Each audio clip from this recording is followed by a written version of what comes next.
Assalamualaikum warahmatullahi wabarakatuh. Yang saya hormati Ibu Tracy Austin, SIP MSI, selaku dosen pengampu pada mata kuliah Azas Manajemen. Perkenalkan, nama saya Suci Aulia Putri dengan NIM 070111823822 dari kelas L2 atau B Intralaya. Dalam video ini saya akan membahas tentang Joko Widodo atau yang lebih dikenal dengan Jokowi, seorang pemimpin Indonesia yang telah membawa banyak perubahan besar dalam pemerintahan. Jokowi dikenal sebagai pemimpin yang sederhana, dekat dengan rakyat, serta memiliki visi yang kuat dalam pembangunan infrastruktur dan reformasi birokrasi. Joko Widodo lahir pada 21 Juni tahun 1961 di Surakarta, Jawa Tengah. Sebelum terjun ke dunia politik, ia adalah seorang pengusaha di bidang mebel. Karir politiknya dimulai saat ia terpilih sebagai wali kota Surakarta pada tahun 2005 sampai 2012. Setelah sukses memimpin Solo, ia kemudian terpilih menjadi Gubernur DKI Jakarta pada tahun 2012 sampai 2014.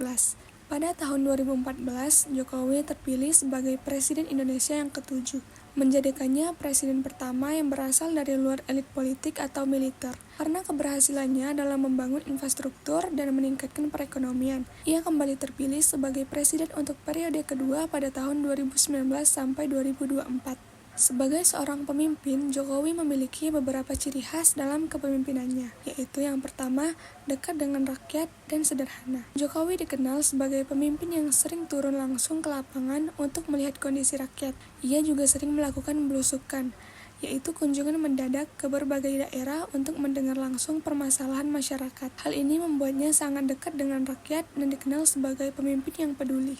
Yang kedua, fokus pada pembangunan infrastruktur. Salah satu prioritas utama Jokowi adalah pembangunan infrastruktur seperti jalan tol, bandara, pelabuhan, serta transportasi umum. Beberapa proyek besar yang sukses dibangun di eranya antara lain yaitu tol Trans Jawa dan Trans Sumatera yang mempercepat konektivitas antar daerah. Kemudian MRT Jakarta, LRT, dan kereta cepat antara Jakarta dan Bandung sebagai bagian dari modernisasi transportasi umum. Kemudian pembangunan bendungan dan irigasi untuk mendukung sektor pertanian dan ketahanan pangan. Yang ketiga, reformasi birokrasi dan kemudahan investasi. Jokowi berupaya menyederhanakan birokrasi di pemerintahan dengan mengurangi regulasi yang berbelit. Ia juga mendorong digitalisasi layanan publik seperti pembuatan KTP elektronik atau iKTP dan sistem perizinan online. Selain itu, ia memperkenalkan Omnibus Law untuk meningkatkan kemudahan berusaha dan menarik investasi ke Indonesia. Selanjutnya yang keempat, penguatan sumber daya manusia.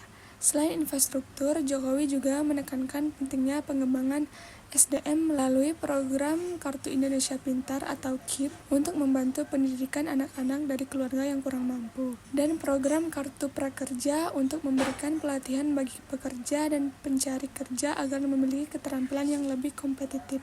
Dan yang kelima, kepemimpinan yang responsif dalam krisis. Jokowi menunjukkan kepemimpinan yang kuat dalam menghadapi berbagai krisis seperti pandemi COVID-19.